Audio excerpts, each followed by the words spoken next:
We trust our devices, don't we? Our laptops, our phones, they hold our lives. But what if they hold more than we know? What if they're watching us? It started with a simple folder. He clicked it, and that was his first mistake. Are you brave enough to make the same mistake? To open the folder? To face what's inside? Press play and find out. It began on an ordinary day, the kind that starts and blurs into the next with monotonous regularity. Working from home, the endless digital drone of emails and spreadsheets filled the hours. My laptop, a relatively recent purchase, sat humming beside me. I'd upgraded it 6 months prior, replacing a sluggish older model. This one was fast, efficient, capable. I was in the midst of digital housekeeping, a periodic purge of accumulated files.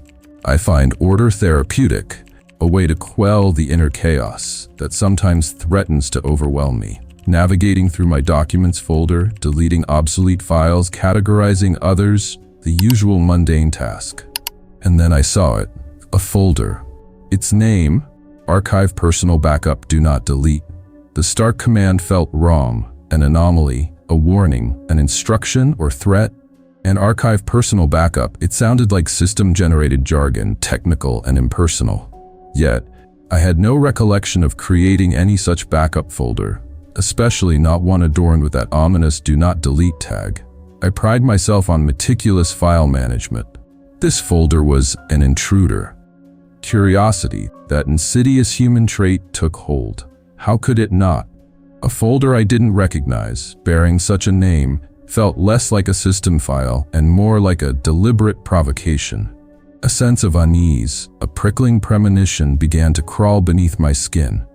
I double-clicked. The folder opened. At first glance, it appeared empty. My pulse quickened, then faltered, a fleeting sense of relief washing over me. Just an empty folder. Nothing to worry about, I told myself. A pathetic attempt at self-deception. But then I noticed the file path at the top, and beside it, the telltale drop-down arrow indicating subfolders lurking beneath the surface. Except there were no visible subfolders. A digital sleight of hand. Something was deeply amiss. I clicked the arrow. The folder expanded, revealing its hidden contents. And that's when the unease solidified into something colder, something darker. Dozens, perhaps hundreds of subfolders materialized. Their names were dates and times chronologically ordered, stretching back into the past. Dates that extended years before I had even purchased this laptop. A chill, deeper than the air conditioning, seeped into my bones. Virus, malware, my mind grasping for rational explanations. Could it be some kind of insidious software generating these dated folders? But why? And why personal backup? The do not delete tag continued to gnaw at me, a persistent, unsettling dissonance. I selected one of the oldest folders and clicked. I needed to see what was inside to demystify this digital anomaly. I expected gibberish, corrupted files, or nothing at all. But inside were video files, MP4 files, so many of them, all named in the same date-time format, but with even greater precision, a seemingly endless sequence. Dozens within a single folder. Video files from July 2022. On a laptop I bought in February of 2025. The logical inconsistencies piled up, suffocating me. My fingers grew cold, clammy. A primal dread coiled in my stomach. This wasn't right, this shouldn't exist. The most rational explanation, however improbable, clawed at me. A used laptop. Refurbished? Perhaps. A forgotten hard drive, imperfectly wiped. It was flimsy, insufficient, but it was all I had. Yet even that explanation felt tainted, inadequate. Archive personal backup do not delete. It sounded too intentional, too deliberate for digital detritus. Driven by a morbid fascination, I double-clicked on one of the videos. My heart hammered against my ribs, a frantic drumbeat against the encroaching silence of my apartment. Curiosity or a perverse need to confront the unknown? I suddenly craved normalcy, mundanity. Work documents, cat videos, anything to dilute the creeping sense of wrongness.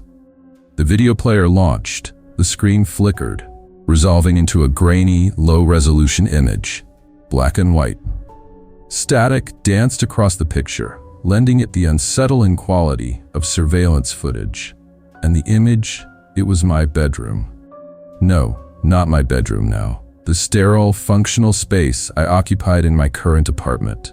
This was the bedroom of my old apartment, the one I inhabited back in 2022. The apartment I'd vacated in January, just weeks before buying this laptop. My old bedroom, months before I ever touched this machine. The blood drained from my face. I stared, paralyzed. It was my old bedroom, unquestionably, unequivocally. Every detail screamed familiarity. The room's dimensions, the worn furniture, the faded posters clinging to the walls, even the specific way morning light filtered through the window. It was undeniably my space, from a life I had left behind. And in the video, prone on the bed, shrouded beneath the duvet, was me, sleeping, motionless, submerged under the covers.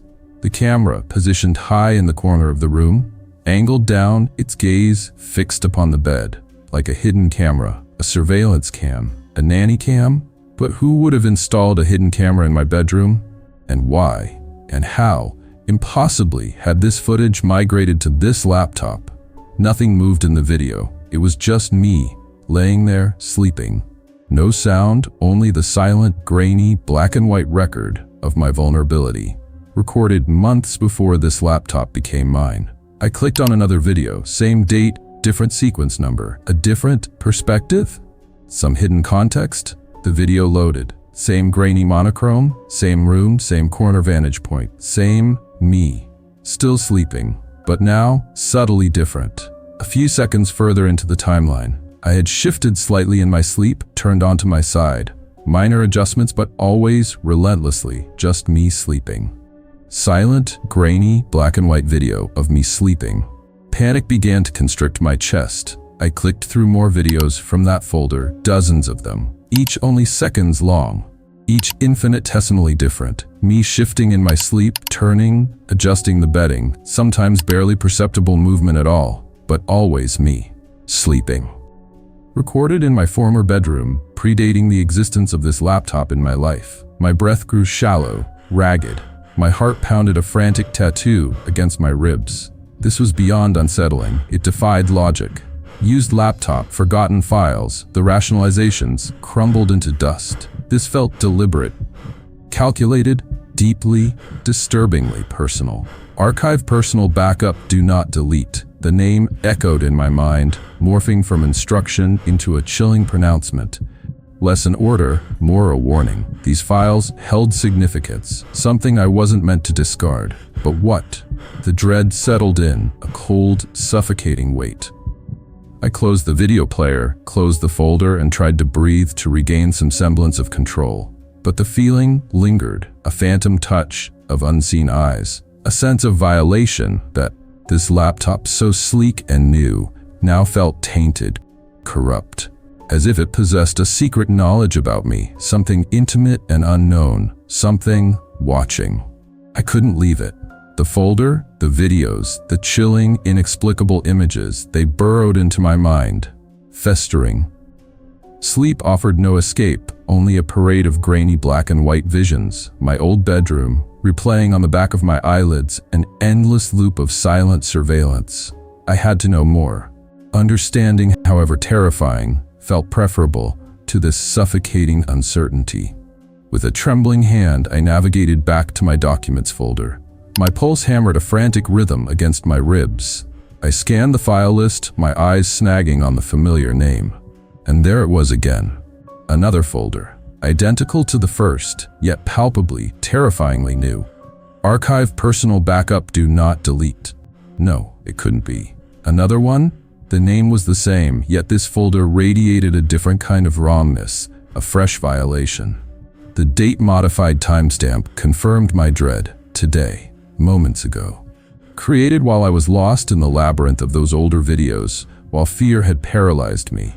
It had appeared unbidden, like a parasitic growth, feeding on my terror. I clicked it open. Inside, the familiar facade of emptiness. But I knew the deception now. The drop-down arrow beckoned. I clicked. Subfolders bloomed into existence, a horrifying digital garden of dates and times. These were recent, today, yesterday, the days before. They were current, leading right up to now. He's still recording. The chilling thought solidified into a cold, visceral dread. I clicked on one of the earlier folders from today. The video player launched, a black screen, then the agonizing flicker, and the image solidified. Grainy black and white, but this time not my old bedroom. My home office. My office, now, here, in this apartment. And in the video, there I was, sitting at my desk, bathed in the cold light of the monitor, engrossed in my work, oblivious. Just as I had been at that time, according to the timestamp, unaware of being filmed, or of anything else. I clicked the next video, hoping for something different, anything different. But it was the same. My office, me at my desk, working. Just a slightly different angle, a slightly different moment. But always me. Working. In my own apartment, recorded somehow. It's watching me. It's been watching me all day, everywhere I go in my apartment. It's like it's tracking me, documenting my every move. But why? I clicked through more videos, frantically now, from different folders, different times, each one the same terrifying pattern. Videos of me going about my day, working in the living room, making coffee in the kitchen, pacing in the hallway while on a phone call, sitting on my bed, reading before sleep. Every room, every activity, captured on video, archived on my own laptop. It knows where I am, it knows what I'm doing. It's like it's inside my life, inside my apartment, watching me all the time. And I had no idea until now. And then I saw it in one of the later videos from the kitchen folder. Just a flicker in the background behind me, on the edge of the frame, near the doorway to the hall, a shadow, barely perceptible, but it was there. In the kitchen video, look at the doorway to the hall behind me. Just there, for a split second, a shadow moving, shifting, just at the edge of my vision. There, did you see it? Just a flicker, a darker patch in the doorway, almost like something stepped back quickly, into the hall, out of sight, but it was there, it moved. Next video, same timestamp, just a few seconds later, same angle, me in the kitchen, making coffee, doorway to the hall in the background, and there.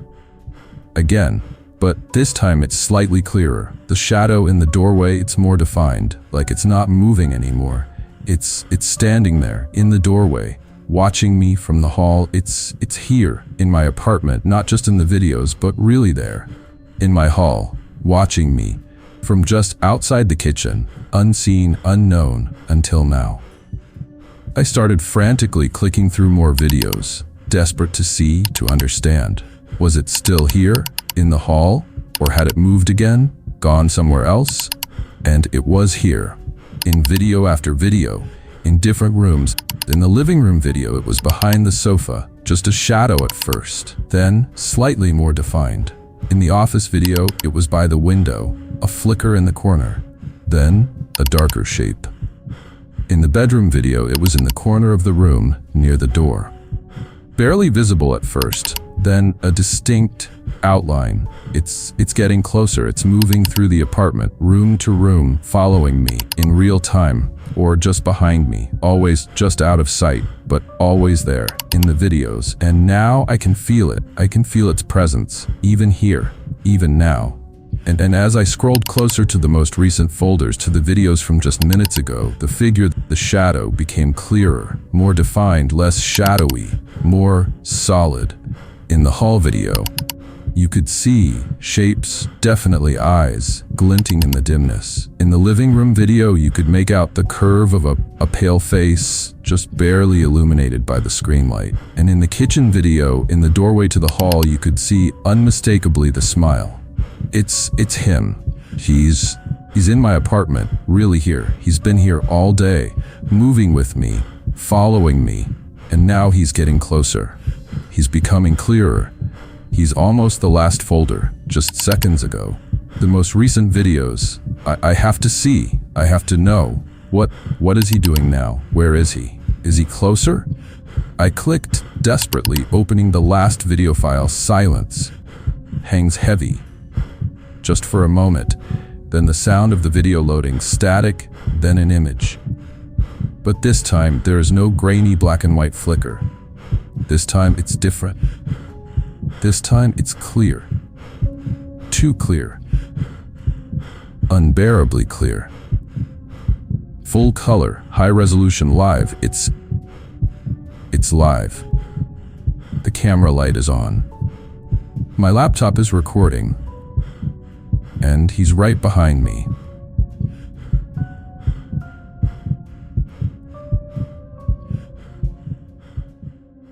This story, it's fiction, right? Or is it? Think about your own devices. Your laptop, your phone, the cameras staring out from your screens. Are you sure you're not being watched? Are you really sure you're alone? Check your own files. Look for hidden folders. Tell me in the comments, have you found anything unusual? Anything unsettling? Let me know down below. I'm genuinely curious to hear, and maybe a little scared to find out. And if you like this story, if you want to hear more unsettling tales like this one, then make sure you hit that like button. It helps keep the lights on in the dark corners of the internet. And if you really want to stay in the shadows with me and explore more digital nightmares, then subscribe. Join me, won't you? But be careful what you search for. Be careful what you find. And be careful who might be smiling back at you from the darkness.